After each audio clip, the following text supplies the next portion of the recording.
সুপ্রিয় শিক্ষার্থী, আজ আমরা দেখব তোমাদের আইসিটি বইয়ের দ্বিতীয় অধ্যায়ের 2.1.5 ডেটা ট্রান্সমিশন মোড নিয়ে। এখানে আমরা জানার চেষ্টা করব কিভাবে ডাটা ট্রান্সমিট হয় এবং কোন মোডে। এর আগে আমরা ভিডিওতে তোমাদেরকে জানিয়েছি যে ডাটা এক কম্পিউটার থেকে আরেকটি কম্পিউটার বা একটি মোবাইল থেকে আরেকটি মোবাইলে কিভাবে আদান প্রদান হতো তথ্য। সেক্ষেত্রে আমরা আজকে জানব সেই ডাটা ট্রান্সমিশনের ক্ষেত্রে কি কি মোড বা পদ্ধতি অবলম্বন করা হয়। তিনটি মোড রয়েছে যে মোডে আসলে ডাটা ট্রান্সমিট হয়ে থাকে। তিনটি মোডের ভিতরে একটি মোড হচ্ছে সিমপ্লেক্স, আরেকটি হচ্ছে হাফ ডুপ্লেক্স, আরেকটি হচ্ছে ফুল ডুপ্লেক্স। তো সিমপ্লেক্স সেটি তোমরা চিত্রের মাধ্যমে বুঝতে পারবে। ধরো ক একজন ব্যক্তি বা একটি ডিভাইস, খ একটি ডিভাইস।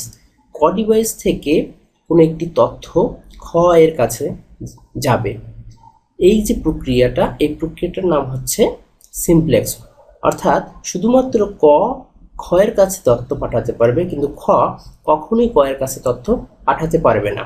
এই প্রক্রিয়াটাই হচ্ছে সিমপ্লেক্স মোড বা সিমপ্লেক্স সিস্টেম।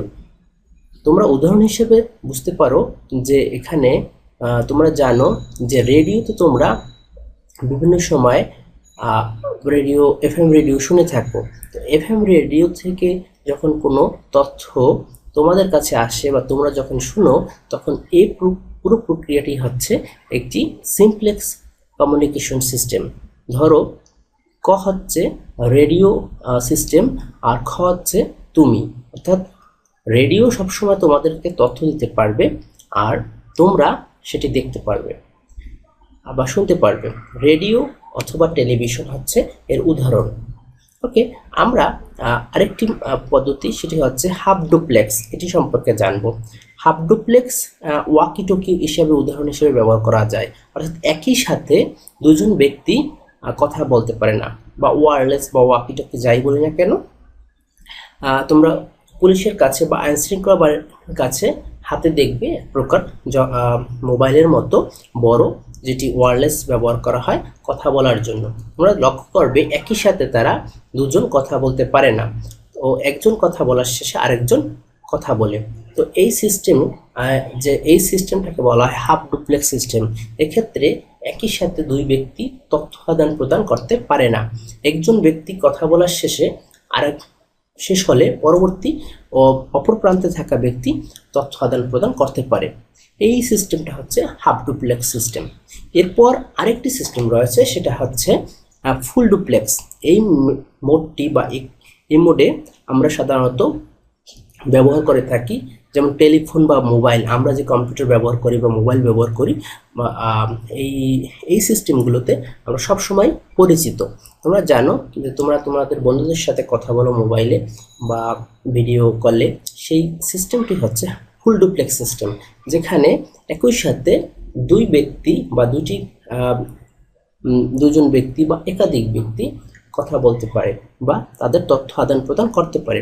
এখানে একটি বিষয় রয়েছে যে ফুল ডুপ্লেক্সে কিন্তু একাধিক ব্যক্তি কখনোই পারবে না, দুজন ব্যক্তি হবে। দুজন পার্সন বা দুটি ডিভাইসের মাধ্যমে সাধারণত হয়। তো এরপর আরেকটি মোড রয়েছে, গ্রাহকের সংখ্যা ও ডেটা গ্রহণের অধিকারের উপর ভিত্তি করে তিনটি মোডে ভাগ করা হয়েছে।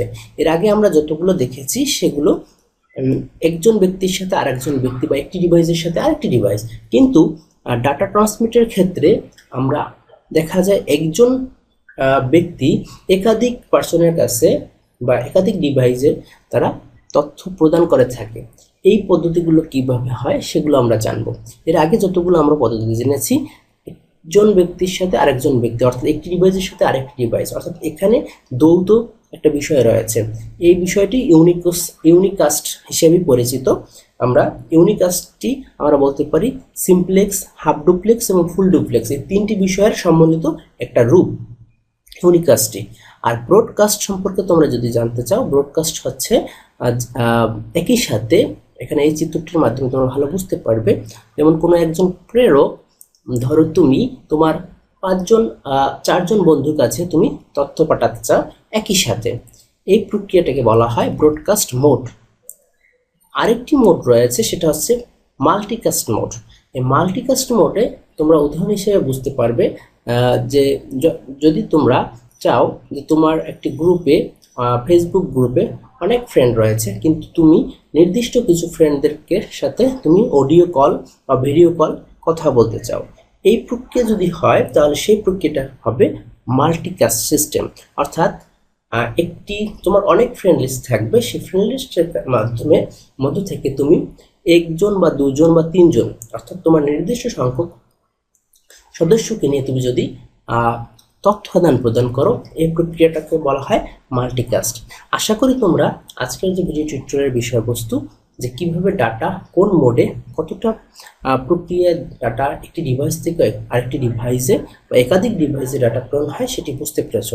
ধন্যবাদ সবাইকে আমাদের সাথে থাকার জন্য। আমাদের চ্যানেলকে সাবস্ক্রাইব করে আমাদের সাথে থাকো পরবর্তী আপডেট পাওয়ার জন্য।